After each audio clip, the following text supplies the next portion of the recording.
one of the reasons that I asked if Peter to so kindly agree to do this today is that obviously Peter's legendary social conscience is, spans decades, and it just, it's a round of applause for this extraordinary man. Yeah.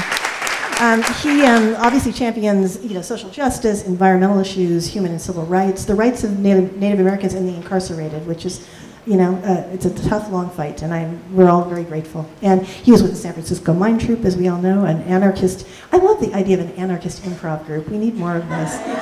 And also, they've distributed free goods, free food, free medical services to thousands of neighborhood residents, which is a great example of the kind of compassionate action that we're going to be talking about.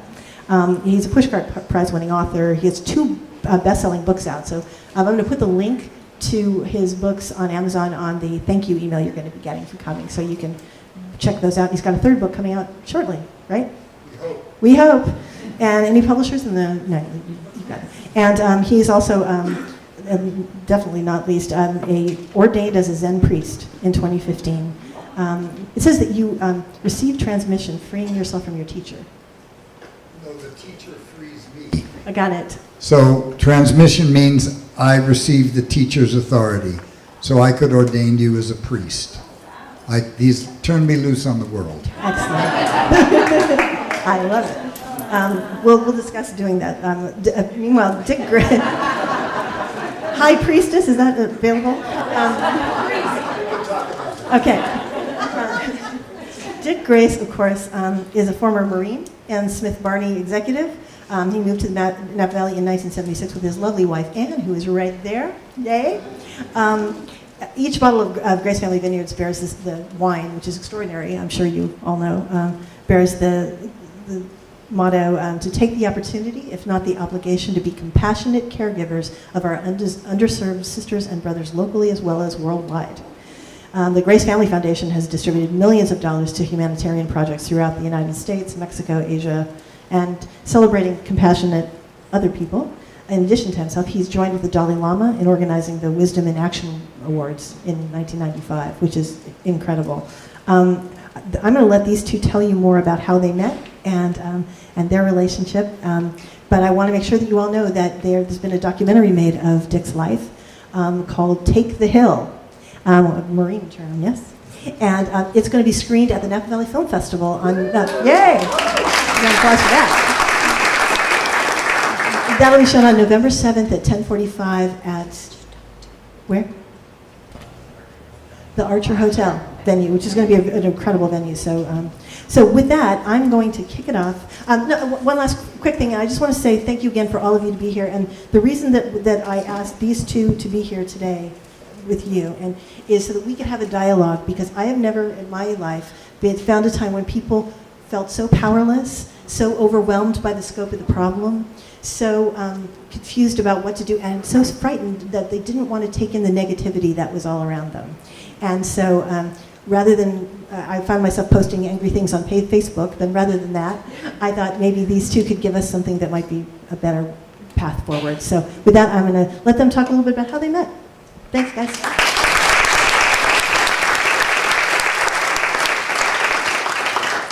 Hi, thanks for coming. I spent about just less than 5 years in the United States Marine Corps. And as my kids and my wife can attest, you never really leave the Marine Corps. When I was stationed as an infantry officer in Coyote, I was convinced I was trying to save the world from Peter Coyote.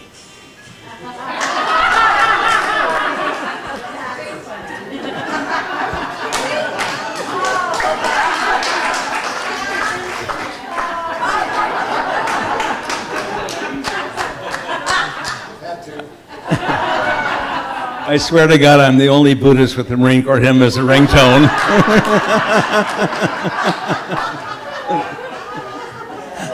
So I was convinced that I was going to save America from people like Peter Coyote.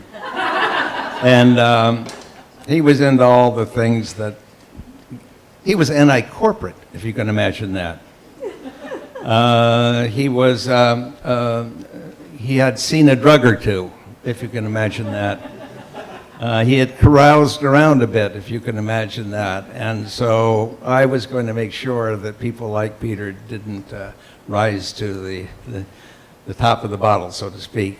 And I would suspect right now, well, let me tell you that when I first met Peter, it was 1999. I asked him if he would be the MC of the first event we did for the Dalai Lama in 2001. And we got together, and he started talking some of the Zen. I felt like a pork chop at a bar mitzvah.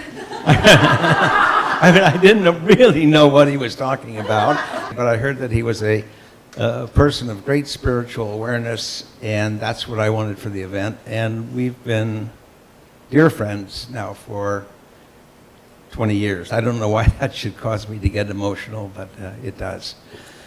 We've traveled vastly different paths, and probably still do, on a common goal. My guess is the goal is kindness to our planet and to our underserved sisters and brothers. And we view it from different ways, but with the same object in mind, and that is to make the world a more harmonious, more just, and more peaceful planet. And we might be like a grain of sand on a vast beach, even the combination of us. But I'm from Hawaii originally, and it takes billions of grains of sand in order to make Waikiki Beach. And we are all grains of sand. So if compassion was a common denominator, Dick and I are slightly different numerators, like the number on top of the fraction. And from my point of view, I think of Dick as the Marine of compassion. I mean, it's exhausting keeping up with him. We were, quick anecdote, we were traveling through Tibet, and we were meeting schools and orphanages and hospitals for crippled people, and we were driving for hour after hour over dirt roads where there'd be a Tibetan with a shovel building the road. And the car stopped, and I woke up, and I turned to the guy behind me. I said, "What's up?" We stopped. He said, "Oh, there must be an urchin." And we looked out the window, and there was Dick doing magic tricks for some ragged little Tibetan kid. And Dick is like a people person, one person after another, seeking the opportunity to bring them joy, relieve suffering, and he does it in the most unremitting fashion possible. I'm instructed by it daily. I'm different. I grew up in a home with a lot of socialists and communist relatives who were ravaged by the McCarthy period, lying about they lied about my family. These guys were Jews pushing push carts. They were not Russian spies or agents. They were union organizers. They were trying to get a bit better break for working men and women. And quite frankly, I was so hurt by that I stopped saluting the flag at 10. But one of the things that's always fascinated me is, what is it about systems that drive compassion away? So where Dick is concentrated always on an individual, this person, how can I help, how can I help? I tend to be a little more cerebral. I worked for Jerry Brown for 8 years. I did a lot of political work in my life, and it's always to try to find the joints and the flaws and the premises that stop culture for working for people. And we'll talk about that later, but that's just sort of my introduction to the way I see Dick and I as different numerators over a common denominator. One of the things that Peter and I share in common is storytelling. I love to listen to a story, and I love to hear a story. So I want to tell you a quick story about someone who's in my book. I wrote a book years ago, and there's some copies out there. I've given away 9,000 copies. I didn't sell them because I didn't want money to get in the way, and I think money gets in the way of so many things that we do. But this is a story that has never failed to cause some reaction amongst people when they hear it. For 27 years, Ann and I have been going to the Tripathi Home for the Disabled in Kathmandu, Nepal. We've been there to Nepal 65 times. And I leave for India on Tuesday of this week. And we land in the afternoon, and my first stop is a fruit stand where I get bananas and oranges, and I take them down to their Jurpati home for the disabled. Where in the society of Nepal, if you're disabled, you're kind of shutted off to the side. You're rarely visited, and you're thought to be nearly like an untouchable. Sad commentary. So I pick up the bananas and the oranges, and I arrive usually in the afternoon about 2:30, and they've been out there in their various states of condition. Some people on a board whose bodies are as stiff as that board is, and they can't move, blind, deaf, mute, low intelligence, horrible spina bifida, all these types. It's the minestrone of disabilities, quite frankly. And the star of the show was a dear friend by the name of Mina. Mina was born with no legs. Her feet came out from the bottom of her trunk, and she had no upper arms. Her elbows were attached to her shoulder. Some people have conjectured that her mother was a drug experiment by a pharmaceutical company.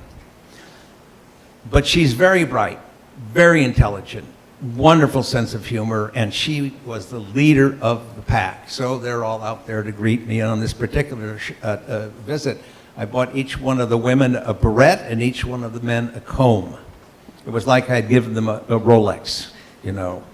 And after greeting each other and a few magic tricks, this, that, and the other thing, I escorted Mina to the female quarters, which was 12 beds on one side, 12 beds on the other side, no separation, every disability you can imagine, very dank and dark, and 2 meals a day of dalbat, which is rice with lentil soup poured over it. It can be good, but theirs wasn't so hot. So we were sitting there, and I was sitting on Mina's bed. She was sitting next to me. She weighed 42 pounds. That was her body weight. And I had done a little magic show, because magic is a universal language. I mean, everybody loves magic, and it makes kids out of some of us adults. So I had done a little magic show, given the barrettes away, and the women were filtering back to their area. It was time to me to go to the Tibetan home where I stay when I was there. Mine was on the bed next to me, and I looked over her, and I'm a 100% intuitive thinker. If I try and figure something out, I screw it up. It's just as simple as that. So I looked over to Mina and I said, you know, Mina, Annie and I have respected you and learned so much, and we think so highly of you. I said, I'm going up to Tengboche Monastery for 10 days, and when I come back, I want to get you anything in the world that you want, period. We had known her for, at that time, probably 10 years. You could put everything that Mina owned on Peter's chair. Some knitting needles, thread, yarn, comic books, a couple of garments, this, that, with postage stamps, and she did macrame and sold things for $1. And that was her spare change. So when I said to her, think if somebody said to you and you knew they were serious, when I come back, I will get you anything in the world that you want, regardless of time, energy, money, whatever. You will get what you want. So you could see the wheels working in Mina's mind, you know, this, that, and the other thing. And after about 10, 15 seconds, she kind of took a little bit of a start. I said, okay, Mina, what is it you want more than anything else in the world? Because you're going to get it. I'll never forget her response. She looked at me and said, you know, Papa, really, I've got everything I could ever want. Just promise me you're coming back. And that's where our hearts are. You know, that's where this longing that we all have is to be acknowledged and to feel that we matter and to feel that we care and that people will come back and that we have a sense of community and that we're not outcasts. We're not out there on the side. So Peter's heard that story, and well, I've met Mina. Yeah. You can't believe the catastrophic condition that the people in this little hospital is. It's not just a hospital for people who are messed up. It's a hospital for people that no other orphanage or hospital will take. So imagine, think of the third world, and think of the people that are too fucked up to be put into any other institution. They wind up here. And yet there's so much life.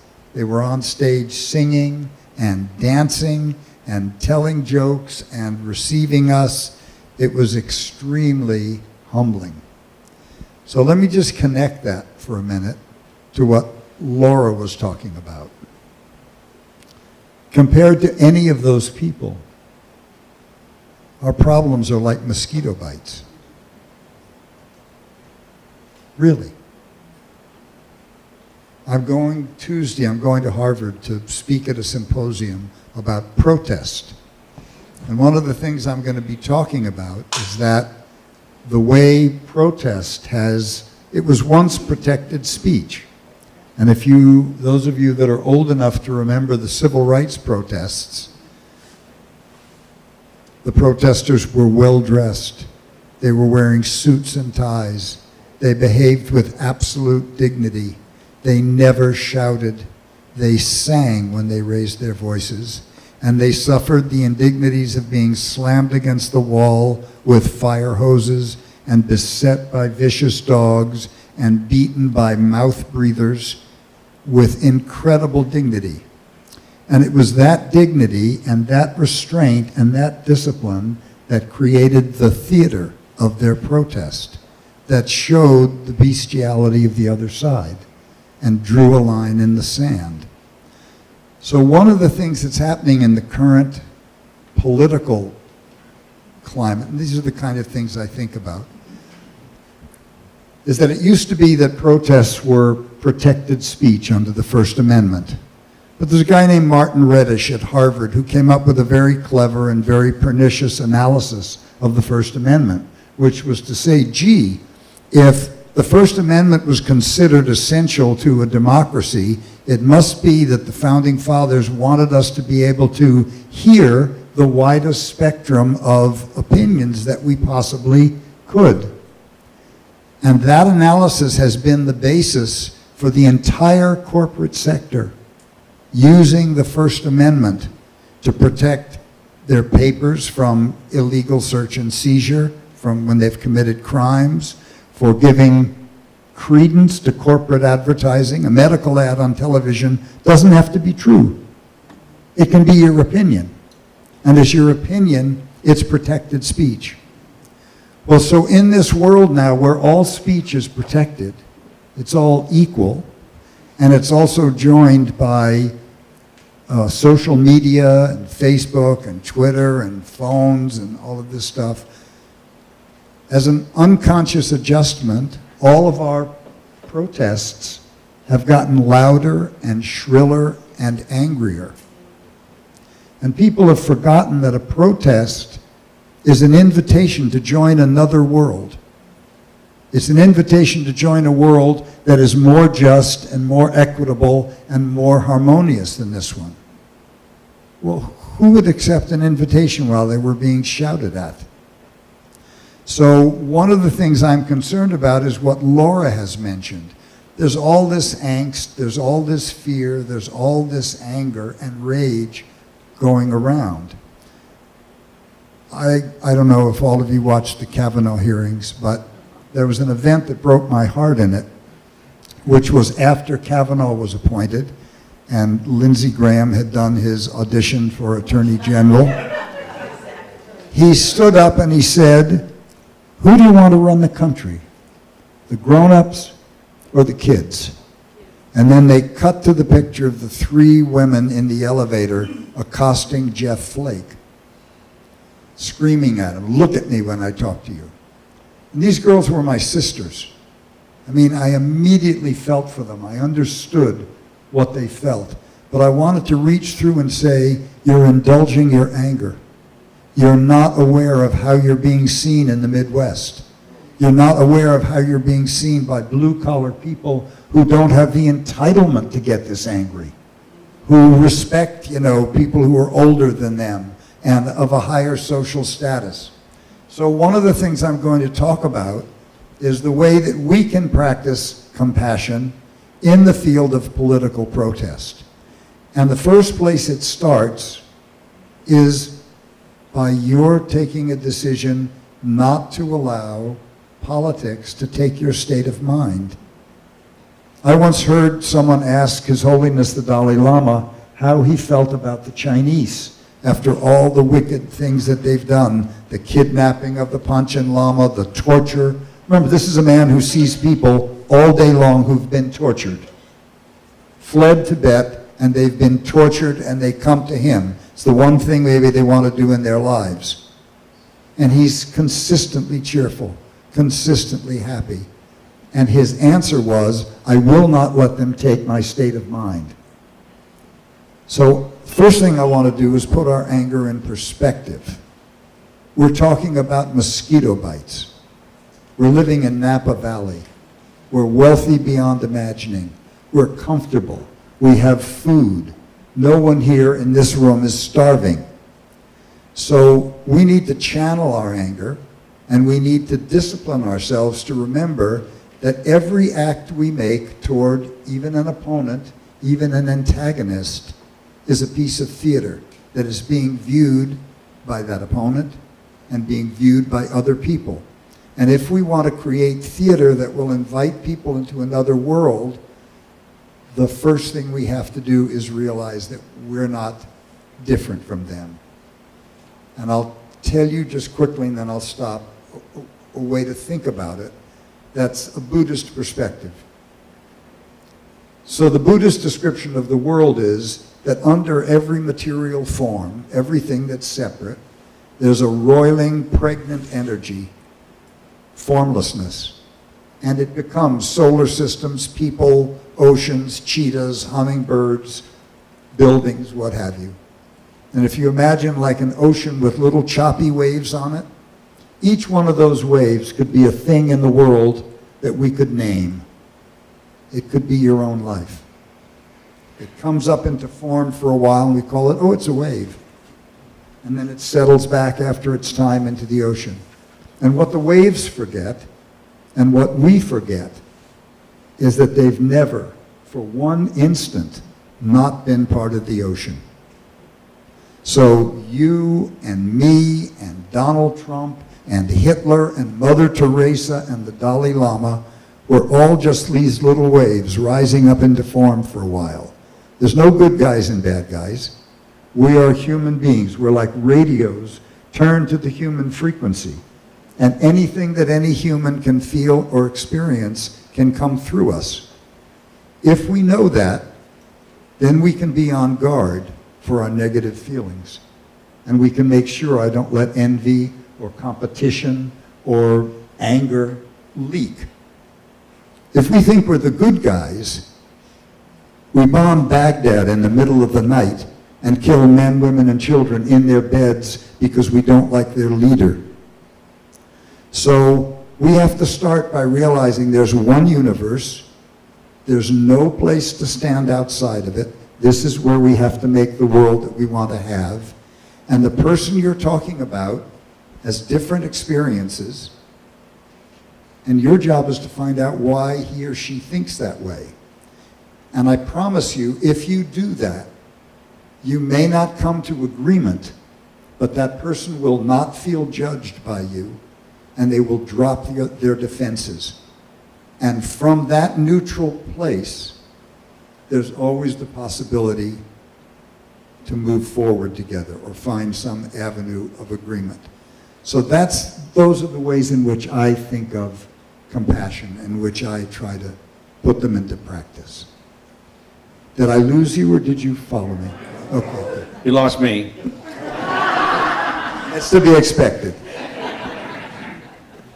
I'd love to tell you a story too about the Dalai Lama. Peter and I are both great name droppers, and it's effective. Some people walk away saying, "What a name dropper!" I don't give a shit as long as they remember what I said. Andy and I were up in Vancouver with His Holiness, and he had a. I wasn't going to tell this story, but it might. I had a. Just be quiet. I was quiet. I had a bout with cancer. And the Dalai Lama heard about it. And his first presentation in Vancouver was to a group of high school students. And it was wonderful. he loves being with young people. And later in the day, we went up and had a little tea with him in his hotel suite. And I said to him, I said, you know, Your Holiness, you don't come to the Western world as well as Mother Teresa does. I said, you know, she is seen with politicians and celebrities and the wealthy, but she's also seen in the streets. And Annie and I just came from the drug-infested area of Vancouver, where legal injection has been in place now for at least 10 years, I think. And I said, this is not a great picture that you're always with these celebrities. And so on his next trip to San Francisco, he went to a soup kitchen, and Peter brought up the issue of the civil rights movement. And I had the honor of escorting him through the 16th Street Baptist Church, which in approximately, I can't remember the exact year, the bomb went off that killed the 4 little black girls, and it was a turning point in the civil rights movement. So my experiences are kind of like one-on-one, and I've come to a realization which Peter can academize, and I can't. But let me tell you exactly where it is, and it's been the most liberating thing that's happened to me. I gave a talk to 400 students from around the country at the University of Colorado in Denver. And these people were thought to be leaders, potential leaders. And it was a wonderful event, and I talked about some of the difficult climbs that Ann and I have been in, to include the Tibetan Plateau and Nepal, where they call them lodges. They're $5 a night and overpriced, the rooms, and it's really a difficult existence.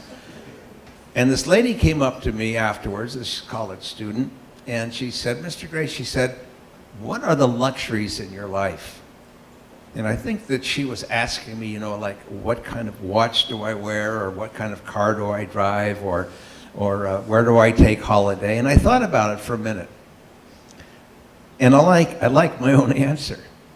I said, the luxury of my life is I can walk into the Dalai Lama's home, which I'll do on Thursday of next week, in Dharamsala, India, and be warmly greeted by him. And I can walk into a leper colony in Calcutta, India, and be warmly greeted by the lepers. And I don't differentiate. I don't. To me, honestly speaking, at the basic core, we are all bozos on the bus. Every single person. And if you come to that way of thinking, you suspend judgment, and you can be in relationship with people. I just can't stand to be with people who are like me. You know, I want to be with the entire spectrum. I don't want to join a club of people, and I don't want to join a particular wine tasting. Well, I don't drink, but that's for sure. But at any rate, I want to be as expansive as I can possibly be, and be with as many people. I have learned so much from the unusual suspects, and so little from the usual suspects, except Peter. So what Dick said leads me to something. So one of the reasons that Dick is so successful at what he does is, on some level, despite a very pronounced personality, he's not shy, he's not retiring, but actually his ego is not at all fixed. And this is a great gift. So we all have a sense of self. Usually we think of it as a fixed thing. We think, I'm in here, and the rest of it's out there. And I'm not changing, but it's all changing. But actually, if I ask you to show me where yourself is located, you can't. And if I ask you to tell me what color it is, you can't. And if I ask you to tell me the shape it is, you can't. So if I was a car salesman and I said, I have a car for you, but I can't exactly tell you the brand, the make, model, or where I parked it, you might have some suspicions about buying it.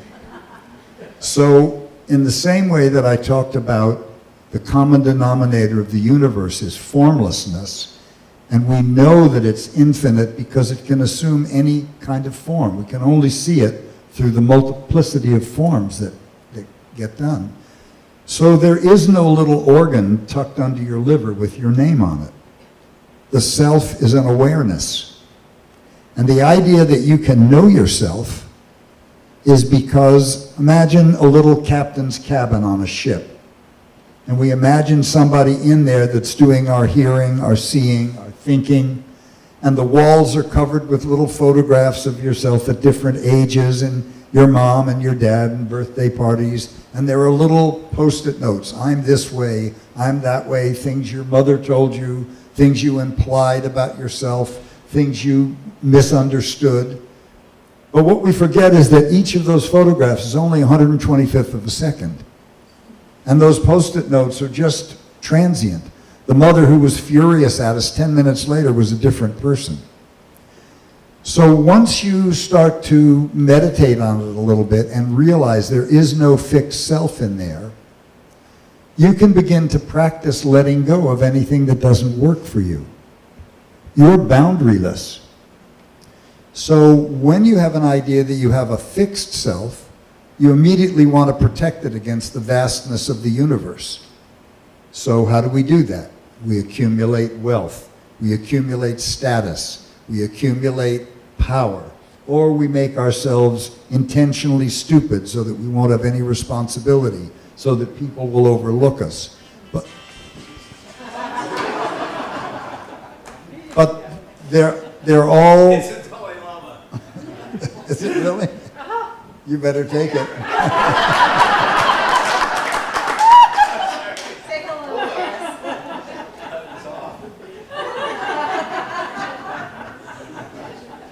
That's a bloody hard thing to trump.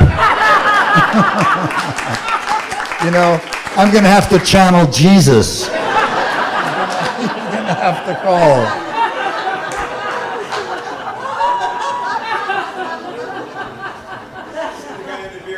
Yeah.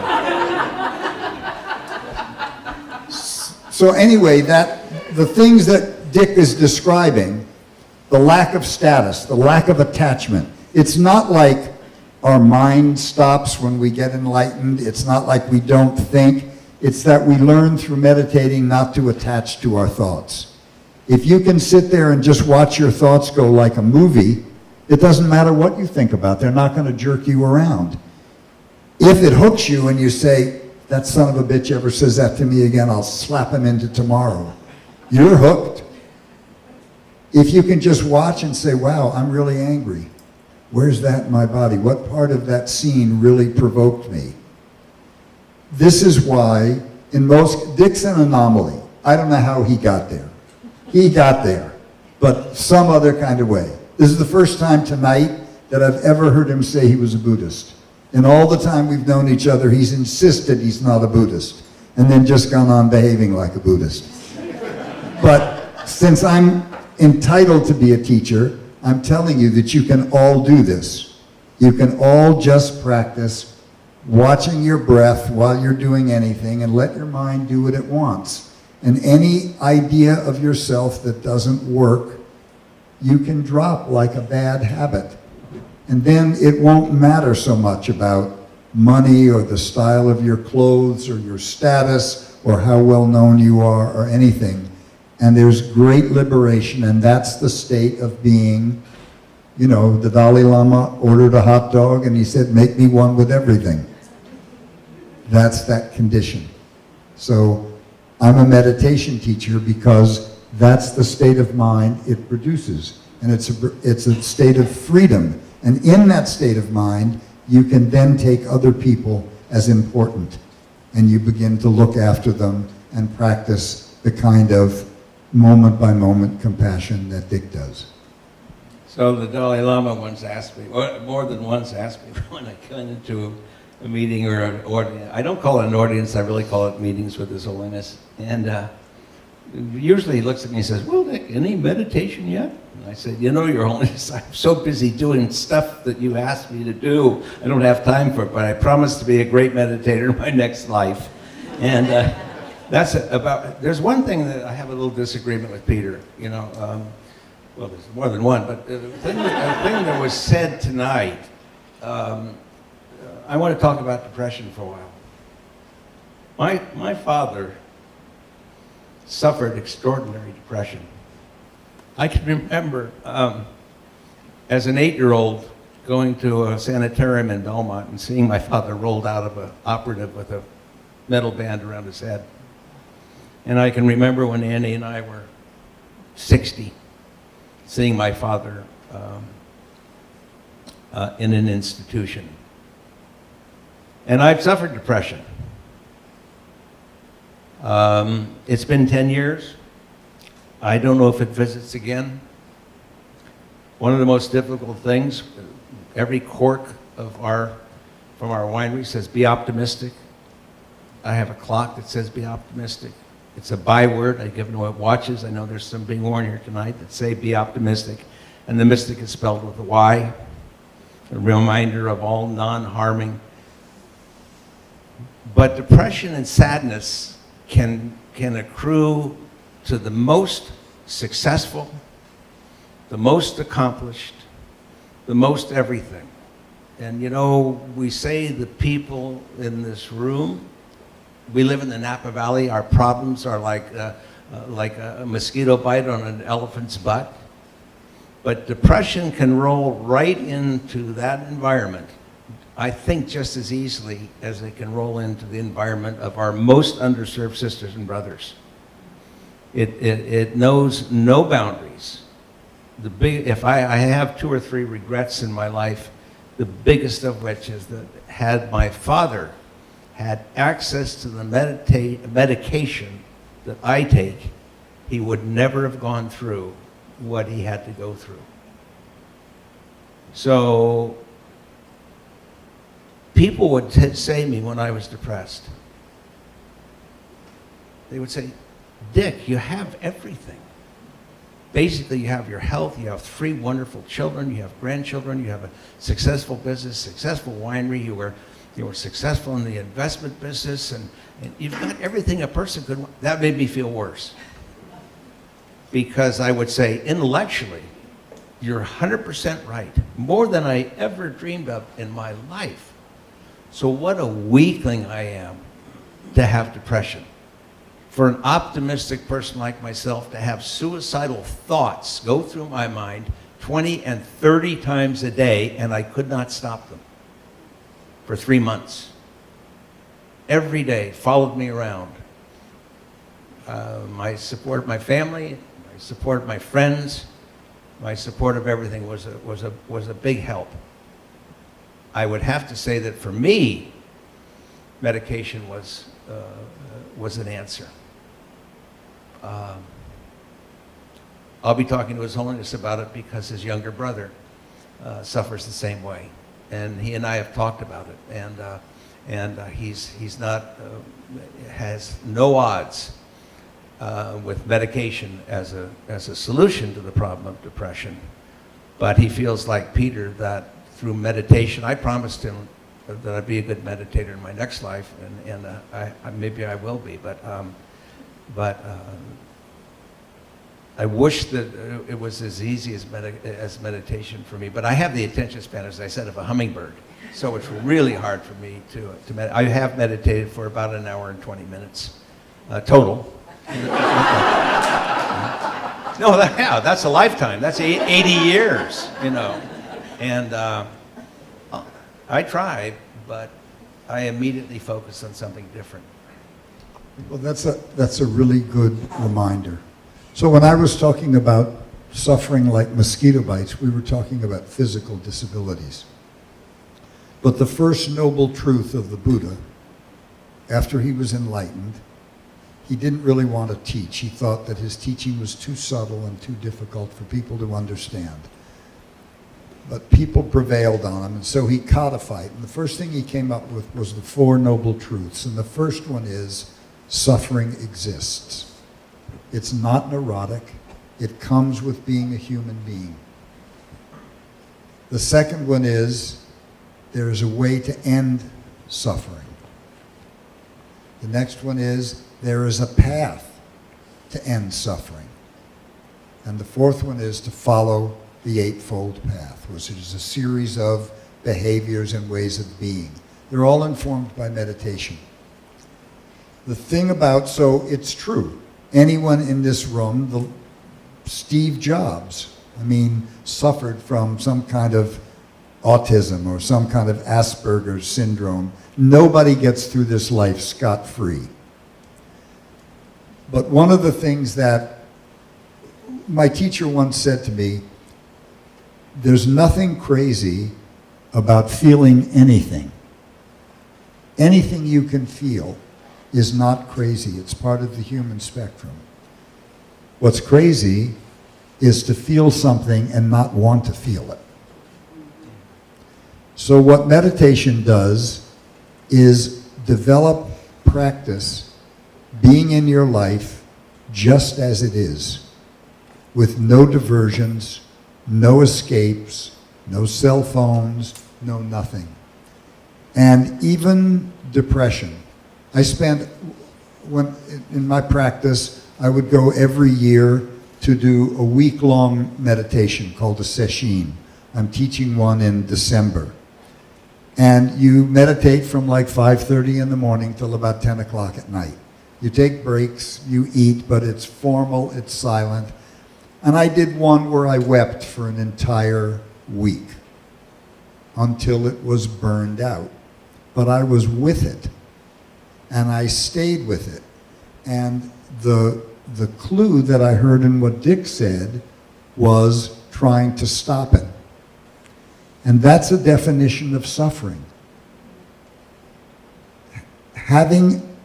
Not wanting to be what is, not wanting to accept what is another way to describe suffering. In a world in which everything is changing, wanting to hold on to things is suffering. Wanting to hold on to a good mood is suffering. You can't hold on to a good mood. You can't hold on to a bad mood. If you fight it, it's like going to a gym and working out with a weight. You make it stronger and stronger and stronger. So by meditating, your body develops the strength to sit with anything and become intimate with it. And even depression, even suffering, you can turn over and over and over until you're completely one with it, and then it's not exactly what it was. So I didn't mean to suggest for a moment that we're not all afflicted with these kind of phantasms and delusions. Buddha said every human being comes into the world with greed, with anger or aversion, and with delusion. There's nothing more demanding and angry and tantrumy than a little baby. But that little baby can grow up to be the Dalai Lama. It's the same human being. And so once we know what the freight that we come in with, that we have anger, we have delusion, we have greed. I don't want to be depressed. I want to be this way. That's your ego talking. Without that, there are just feelings coming up. And sometimes it's bad weather, and sometimes it's nice weather. And the body has to develop the strength to take the shocks of bad weather. And that's one of the things that meditation does. And it's practiced. It's not like you climb over a fence, you're enlightened and you're on the other side of the fence. We all make thousands and thousands and thousands of mistakes. Zorba the Greek called life the full catastrophe. But we practice, and we pick ourselves up and we practice again. There's also a thought which I think about a lot, and that is that I think we have a mistaken clue in our mind that we have to be an exemplary person to do good things. And that to me is such a falsehood. You know, we feel that we're not worthy to express kindness, or we're not worthy to teach or to help or to support or things of this nature. The biographer of Sigmund Freud said an amazing thing about Freud. He said, "Isn't it amazing that such a failed human being could do so much good?" You know, I think about that a lot, because this angelic individual, we think we must be, maybe in order to spread kindness and goodness and generosity and compassion and all these type of things. I think that's a terrible illusion, that we have to ascend to this type of being. The only couple of people I know who are free of this illusion is Peter and myself, and I wondered about Peter quite often. I think of, you can't grow roses without mulch. Right? Sigmund Freud used to shoot cocaine and chase his women patients around the table. Martin Luther King Jr. had a weakness for women. Did that make them less people? No, it made them human. And they struggled against those things. I don't want to cut you off. You did. Okay. All right. I want to tell you a warm story, because, you know, sometimes, God, I'm off on tangents, I know. That's my ADD talking. I've got ADD, OCD. I have everything but a PhD. I had a ring designed, which I can't show you, but I can tell you about. On the front is the sun coming up. It's a reminder of optimism. It's maybe a small guard against falling into a sadness or a depression and things of this nature. And on the back of the ring, I had the Golden Gate Bridge put on the ring. And the moon is setting on Mount Tamalpais, because, like it or not, my life is setting. Statistically, my life is setting at 80 years old. The bridge is not there because we've driven over it hundreds of times. We've flown over it 100 times or more, and we've sailed under it a number of times, too many. And it's there because of a movie on suicide called The Bridge. I was fascinated by the movie. It was very difficult to watch. A man had trained his motion picture camera, a documentarian, on the bridge for over a year. He recorded 7 jumpers. Hard to watch. 47 people a year go off the bridge. And then he interviewed 3 people. First was a man who had jumped and survived, which is under 1% of the jumpers. And next were 2 women who were serious jumpers. And the second woman to be interviewed was very articulate. No. The man had jumped, the 2 women had not jumped. They were snatched just before jumping. And so the interviewer's question to the second woman, the last question was, "You hesitated for a nanosecond, and it allowed us to snatch you and save your life." Said, "What was it that caused you to hesitate?" I'll never forget her answer. She said, "On the way out to mid-span, there was a man returning to the parking lot. He looked me straight in the eye and said, 'Have a nice day,' and I knew someone cared for me." So we never know what little tiny thing and acknowledgement that we make might have a profound effect. And some of the grand things that we think we've done in the longer frame of reference. I've made a conscious effort to go through my Rolodex every week. And if I have been at odds with somebody over religion or politics or whatever it is, I've made a conscious effort to get together with them one-on-one, have a conversation, and dispel that separation which was self-created. Think if you do this. Think how liberating a feeling it is. And you come to realize, once again, that we're nothing more than bozos on the bus. It's easy to talk to your best friend. How about picking up the phone and talking to someone that you're at odds with? and getting the extraordinary relief of that moment. I remember the man who jumped, who said, the minute I let go of the rail, I knew it was the worst mistake I'd ever made in my life. And my Zen teacher said something. He said, you know, most people don't want to die. They want their suffering to stop. And they can't imagine that it could stop. And he said, the terrible thing I imagine is someone leaping off the bridge into the sunset and suddenly realizing the beauty of the world they're living in. But the ship had already sailed. I'd like to ask your permission to shift a little bit and talk about the present day. I'm struck by what Laura had to say, and I'd like to just try to talk about compassion in a different way for a minute. People are really upset. We have an uncivil kind of gangster in the presidency. He's derogating all of the institutions and things we're going to need. It's not going to get better when Trump leaves. There's going to be this ingrained suspicion about the news, about the FBI, about the CIA. I mean, it's funny that an old lefty like myself is looking at the FBI and the CIA is the good, go guy. But it just goes to show you, right?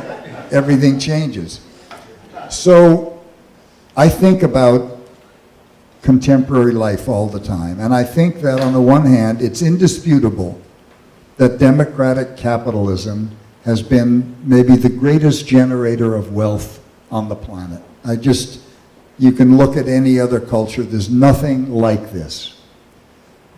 But it's also indisputable that we're not mature enough to discuss the flaws of our system. We should be, at 200 years old, able to say, we've got some problems. Democratic socialism, capitalism, the way it's set up, breeds corruption. I mean, go back to the Reagan administration, 85 people went to jail. It's just every year, over and over. So one of the things I think about is that we've privatized our election, and it's happened almost invisibly. And people are feeling disenfranchised. They feel somehow, and I think correctly, that their vote doesn't count. The Citizens United decision has allowed billions and billions of unknown dollars to come in from foreign governments, from billionaires, to affect our elections. And we know that all we have is this little vote. And we send these guys to Washington, and they take their money from these huge corporate super PACs and things, and then when they get to Washington, they've got the keys to the national treasury, and they set about repaying their sponsors invisibly through changing tax law and helping them get around legislation. And we don't know, but we see the result in this widening diversity of incomes. And we know that you can't run a democracy with huge extremes. The extremes of wealth in the United States equal the extremes of wealth in Saudi Arabia. They're equal. So the question is what to do. So there are a number of things to do. There's a woman from Zambia named Dambisi Moyo. She's an economist, and she's written a book called The Edge of Chaos about the importance of fostering growth in a democratic capitalism. And the last chapter of the book is like 10 things that have to be changed. But there's a couple that I'm thinking of that I just want to share with you because I think of them as extensions of compassion. We're the only developed country that does not have full federal funding of elections. Every European country, every country in the Netherlands, every country in Scandinavia gives every candidate the same amount of money. Bingo. There's no money raising. If there were no money raising, there would be no need for lobbyists to give money. It would be outlawed. Then we have to ask ourselves, why do we allow corporations all of whose employees can vote. Why do we allow corporations to spend tax-deductible dollars affecting public policy for their shareholders? So these are conversations which are framed out of the news. You will not see them on any news channel. So what we have now is we have an oligarchy. It's like the 1/10 owns the politics store. They have all the candidates. They say, what do you want? You want an urbane, brilliant, African-American, smooth, cultured? We got one. You want a Bible-thumping mouth breather from Arkansas? We got one. You want a folksy governor from Ohio? We got one. Democrat, Republican, they're all taking their money from the same people. And they're not all corrupt people. They have to do it to stay in office. When Barbara Boxer votes $1.5 billion for the F-22 fighter jet that the Army doesn't want and the Pentagon doesn't want, she does it because the stockholders want it and they're her contributors. And if she wants to stay in office and fight for women and money and the environment, she has to do that. So we're throwing healthy goldfish in polluted water. So until we begin talking about how we fund our elections and what it takes to be a candidate, imagine for a minute that for $1,500 and 500 names on a petition, you could run for office. Well, we'd get a lot of wingnuts, wouldn't we? But primaries would shake them out, and a whole new class of people that want to serve would come in office, and if we had full federal funding, we wouldn't have the avenues for corruption. So let's not talk about the law, because slavery was once the law, segregation was the law, women not having to vote was the law, interning Japanese Americans was the law. We have to start with an idea, and anything made by human beings can be undone by human beings. So I just wanted to introduce this subject.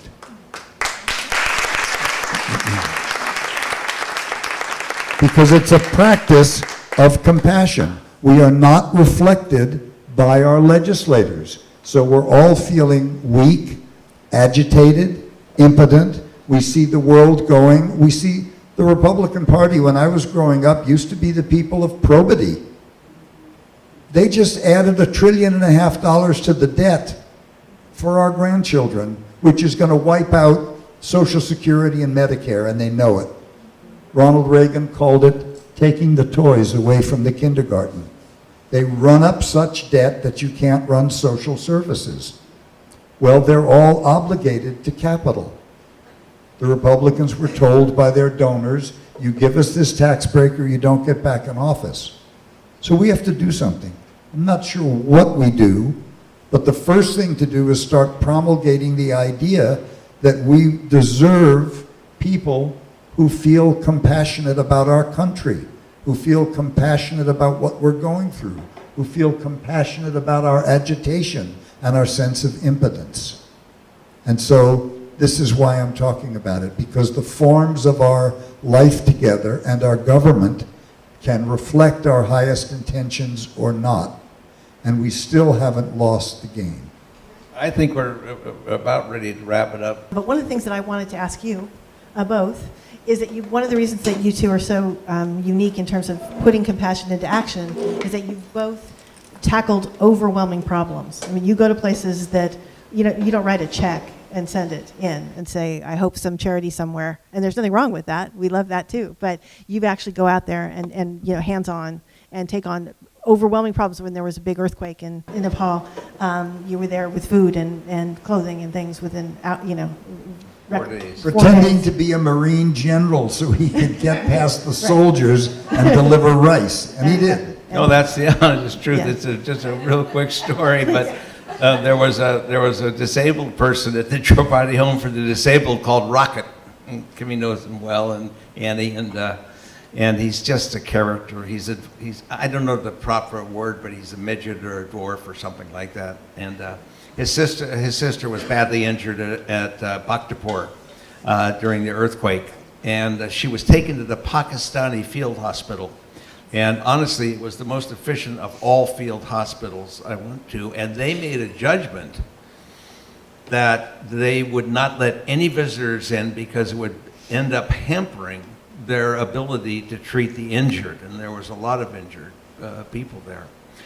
And so I went to the gate, we put Rocket in the back of a Jeep, we got his chair in there, and myself and Sanjay Saxena went up, and we went in, and of course I was sure I could get Rocket in to see his sister, and they wouldn't let me in. They wouldn't, well, I love the word no, because no is kind of like a challenge, right? And so I said, would you send a note to your commanding officer that General Richard H. Grace, United States Marine Corps, retired, is at the front gate? The guy looks at me as I had my Marine Corps pin on, which I always travel with, yeah. And the guy drives off in his Jeep, and about 5 minutes later it comes their full-bird colonel from the Pakistani army, and he's being chauffeured, he's got a driver, and he's got an assistant, this, that, and the other thing, and I come up and he shakes my hand. General Grace, it's an honor to meet you. I made first lieutenant, so I skipped several ranks on the way to general, but I was only 2-star, not 4-star, and so it all went extremely well, and then he asked me for pictures for the Pakistani newspaper. Well, shit, I ain't going to Pakistan anytime soon, I'll tell you that. It was what you call a field grade commission. Because a number of people emailed this to me before that. And they want to know, how do you take on something that seems so overwhelming? That, you know, the scope of the problem is so overwhelming, whether it's someone emailed me about poaching of elephants in Africa, or, you know, or poverty, or, you know, things like that. That how do you approach it when a problem is seemingly too large to tackle? I can't pass something by that my intuition says you can help. I can't do it, and it's 100% intuition. I can pass any number of people by in the street of San Francisco, the homeless, and all of a sudden somebody says, you can't pass this person by. And I don't know what it is. It's an intuition, which is kind of like proven to be correct for me.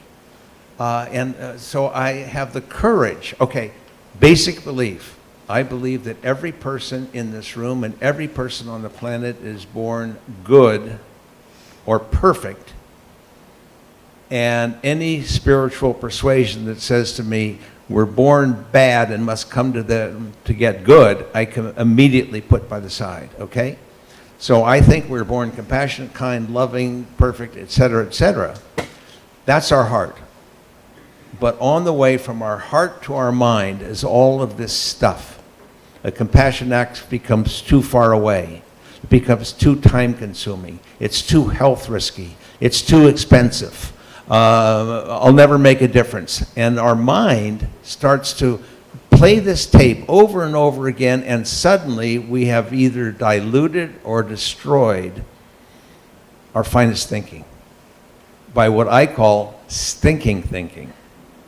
And Ann nor I possess that. You know, we just don't talk ourselves out of doing things. I just wanted to introduce really quickly. We have 2 honorees of the Unsung Heroes of Compassion with us. My dear friend Alex on the right here. Alex spent 28 years incarcerated in the California State Prison System. He's been 8 years out, and I call him the Nelson Mandela of America, in all seriousness. And Lily, take a little bow. Lily is another unsung hero of compassion, and at great expense to herself, living at a very modest life environment. She has dedicated herself to the young woman of Africa, Ethiopia. Well, it was close. Yeah, in that over there. But you know, these are people that, for a great portion of their time, live their compassion. And all we have to do is tilt our compassion a little bit more. Just think if we took 10% of our cosmetic time and eliminated it and spent those minutes during the course of a day thinking about our underserved sisters and brothers, we would have an extraordinary impact.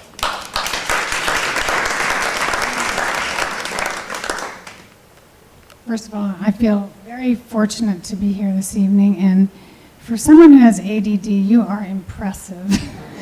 And both of you are impressive as Buddhists. And I'm obviously very nervous because what I'm trying to do in my life is be a voice for others who need a voice.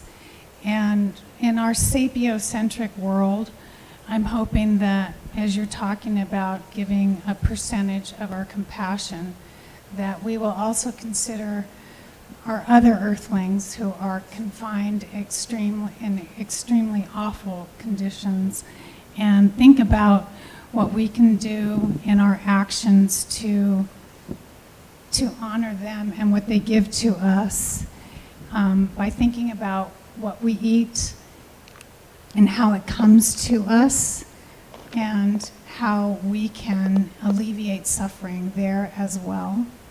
And we don't have to do much to reach out to others because we can make those choices every day by choosing what we want to do to make that a better decision for ourselves, our fellow earthlings, and our environment.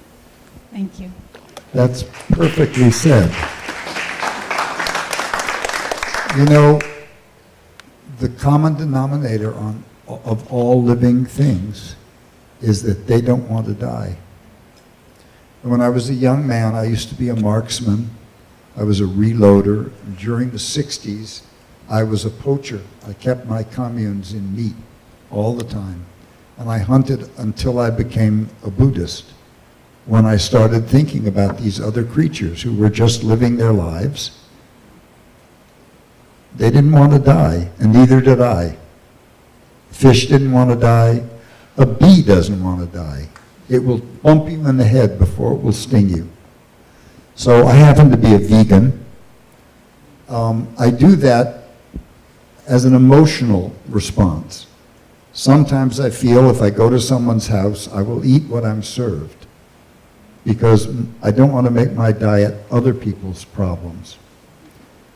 But the least we can say, even for those people, even the Dalai Lama now eats some meat, because his doctor told him he needed protein. But so the least that we can ask of an animal whose life we're going to take is that they have a pleasant life up to the moment they die, that they get to live the life of an animal and not of an industrial integer.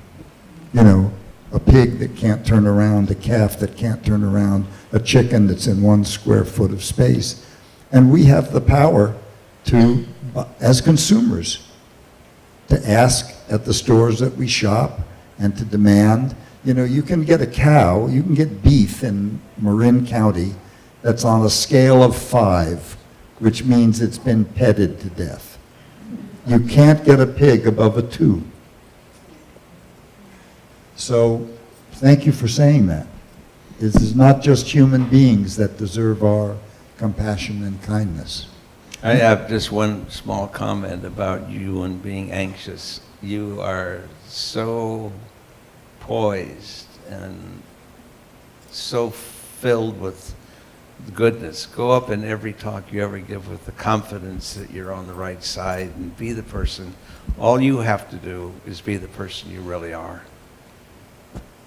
That's enough. You don't have to acquire or learn much more than the beautiful statement you just made. Thank you guys for being here tonight. Wonderful talk. Question for both of you, going way back to what you were talking about when you started this evening. And I'm going to paraphrase, but you both talked about controlling or eliminating anger in our response to the world by recognizing the commonality.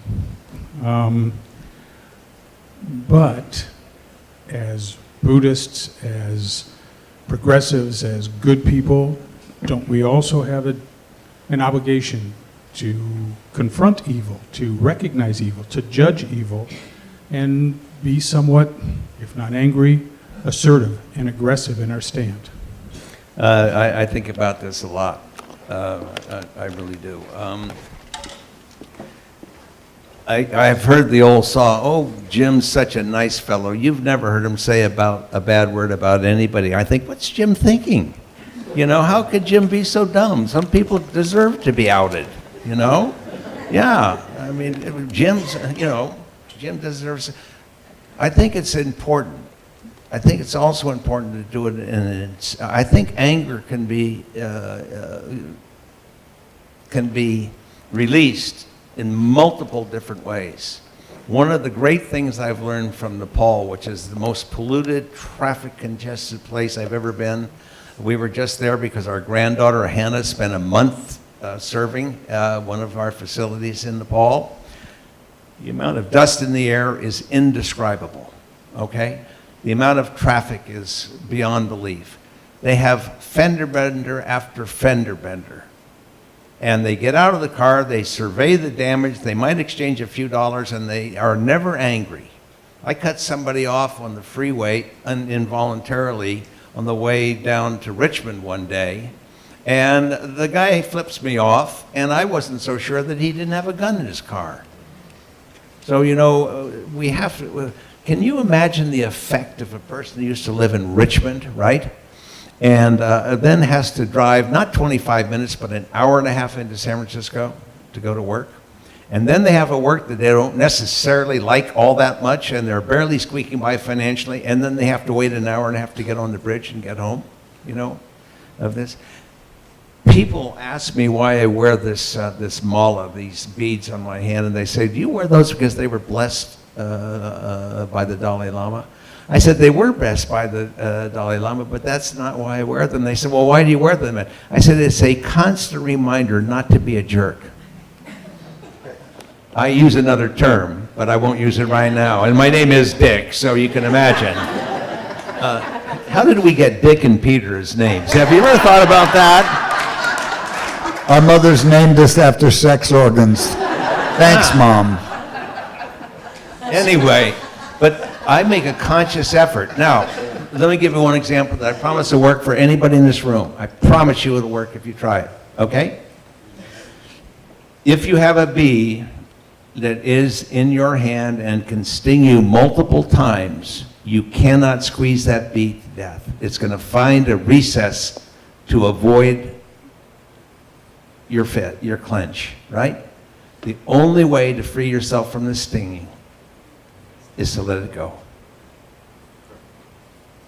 And I try as often as I can. I fail often, but I make more good decisions than I used to.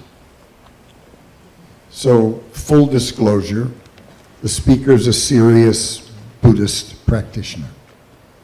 Friend of mine, someone that thinks about the same things that I do often. So before I began the practice of Zen, I was a heroin addict for 12 years. And for my entire life, since I was about 10 years old, I have tried really not to murder someone. It's not a joke. I want to get through this life without hurting someone. But I am so trained and triggered to violent response that the only way that I could deal with it was putting myself to sleep for 12 years. And finally, being a single father, having a daughter, I had to stop that. And I went to Zen Center and I started to practice. So what I said before about the human radio, we all have a spinal telephone and anything can come across it. So anger is going to come up. I always think of anger as like dirt in the corner of my house. It's kind of my job to clean that little corner and make it light. There are people that need to be exposed. They're not evil people. You can't define evil any more fully than you can define yourself. They're human beings. They're not awake. And they actually think that they have power. And they actually think that they can do this to you or do that to, and they can.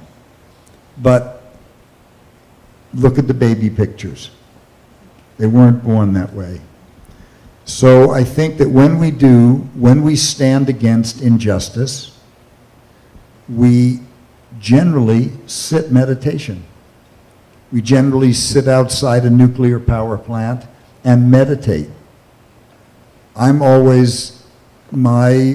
model for years was a Buddhist monk, a Vietnamese Buddhist monk named Quang Duc, who was the monk who burned himself alive in the center of Vietnam to show the horror and to show the suffering, but he took it on himself. And he sat without moving until he burned to death and fell over, and then he pushed himself back up, and he sat in perfect zazen until he finally died. That's the difference between a Buddhist's anger and someone else's anger. It was John Kennedy called it the most influential political picture ever taken. And so if we start shouting, if we start pointing, I lived for about a year with the president of the San Francisco Hells Angels, a guy named Pete Nell, and at one point he said to me, if you point a finger at me, there's 3 pointing back at you. And that's just the way things are. So I think that it's always our challenge. When I'm talking about protest, I'm out there because I'm angry.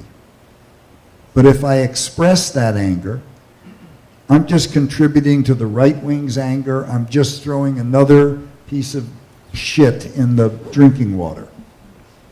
But if I hold on to the dignity that the civil rights marchers showed, if I say I'm willing to die to do this, you will perceive my seriousness, and you'll know I'm not kidding, and you'll know that I'm playing for keeps, and it will have an impression on you. We can't stop what arises, but we can stop ourselves from acting on it. Is that an answer to the question? In 1962, we sailed out locked and loaded from Coyote Marine Corps Air Station with a small group of men to get Castro. And at that time, I thought this was my highest calling, okay? We were out 2.5 days. I said goodbye to my wife and at that time 2 children, not knowing if I'd see them again. I was the platoon commander. And we turned around after 2.5 days. We never knew why. And the Bay of Pigs was 3 days later. I recently caught on a tiny dry fly the largest trout I've ever caught. I was fishing up with, I don't know, it wasn't with Alex, maybe it was another time. And I played this fish like that, barbless, catch and release, all that. And when I landed him, I gently took the hook out and involuntarily apologized for causing him 3 minutes of discomfort. So if you say you can't change, you're kidding yourself. You got to go there. You got to go there. As I was reviving him, I said, I'm really sorry that I caused you to think you were losing your life for 3 minutes. So don't think you can't change. You can stop fishing. You can't change totally. This isn't really a question. I'm a neuropsychologist and a mediator, and so this falls in my paradigm. Also part of the Positive Peace Conference at Stanford University. And I want us all to think about the part of what you said about the bee. We know that your brain is all about survival. And we also know the saying, be the change you want to be. We have a nation of children, a world of children who feel that they don't understand compassion and emotional sensitivity from us as adults. And I'd really encourage us all to reach out to those younger children as well as adults, but the children who have the world ahead of them. Climate change will definitely affect their ability to breathe and our grandchildren's ability to breathe. And we all need to take a role and to take some responsibility for the choices we make. And I'm wondering what you would suggest we all do. I know what I would suggest we all do. But our world is changing, as you all mentioned, and we have quite a few of angry kids who don't know which direction to go and feel there is no empathy and compassion for them. It's time for restorative conversations. What would you do? Have conversations with them. We know the number one, and you both brought this up, the number one intervention for suicidality is to reach out and say, I care. Even somebody walking down the street. And yet many of us see kids and we don't even bother to talk to them. So I think we need to be ambassadors for good faith, compassion, wisdom, and care. I really applaud your thoughts. I never took advice from my parents. I feel that giving advice to your kids is ineffective, to be honest with you. My mother was always supportive. My mother never criticized me.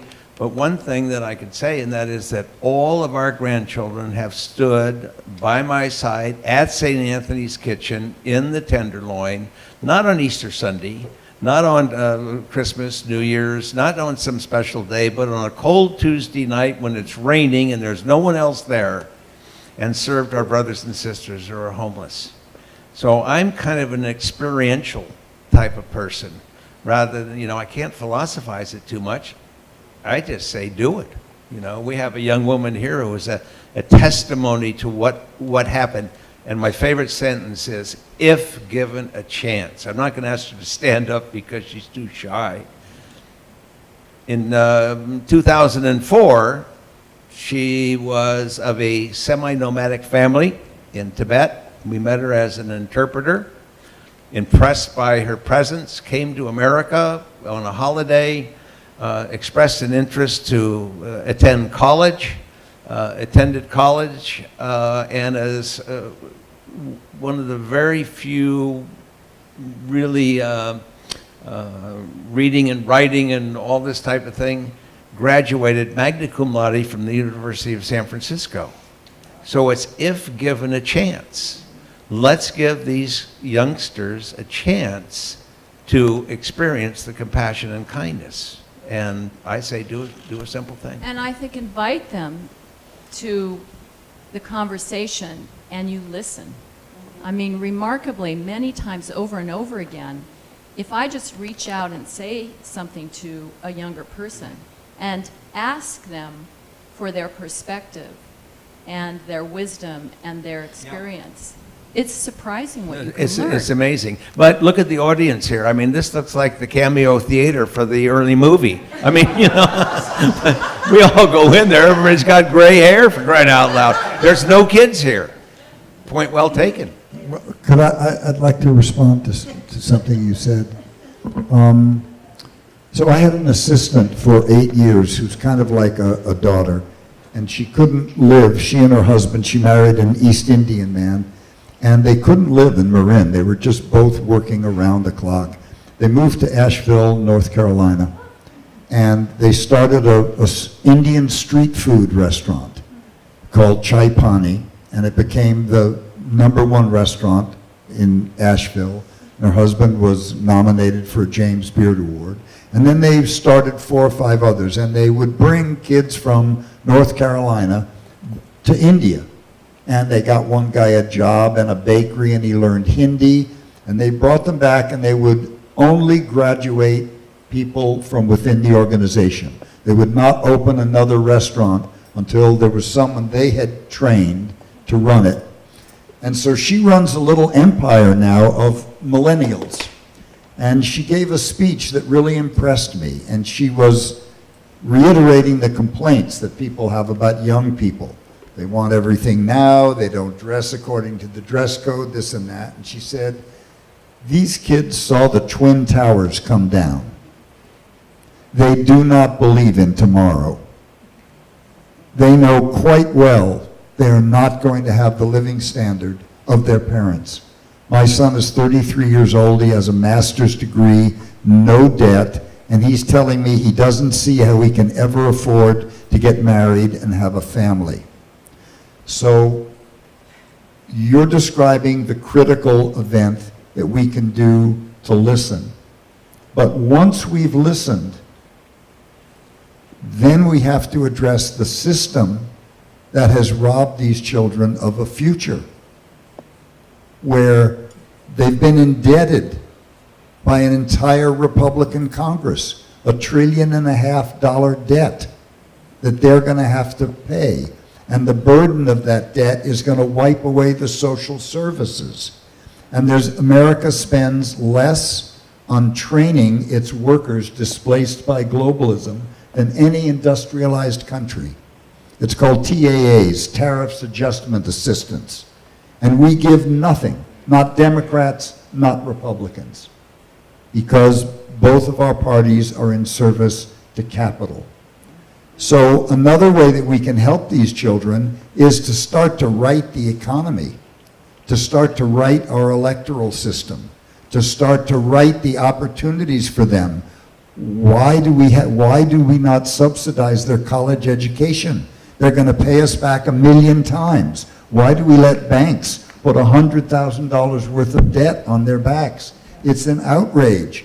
And then they graduate and then there's no high-paying jobs. So that's our job. They don't yet know how the system works.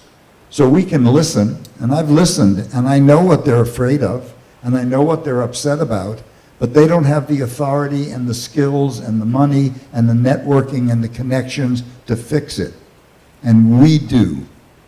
And we have to respond empathetically to them in the same way we would respond to broken people or the homeless people or people with charismatic illnesses.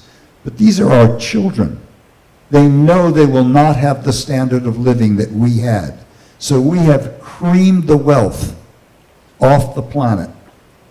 And we're leaving them a planet that's denuded, that's at risk, where the coral is dying, the ice is melting, the species extinction is the largest in 100,000 years. And unless we can take and win power, which is a game of number and narratives and intention, there's no way we can help them. So despite us all being elderly in this room, or at least above middle age, we are being called upon to summon the reserves to go out and change, to go out and change the system on their behalf. We don't get to rest because we were passive in allowing the system to happen. And even though we tried and even though we struggled, we failed because we weren't skillful enough. So we have to redouble our efforts. And that's compassion in action.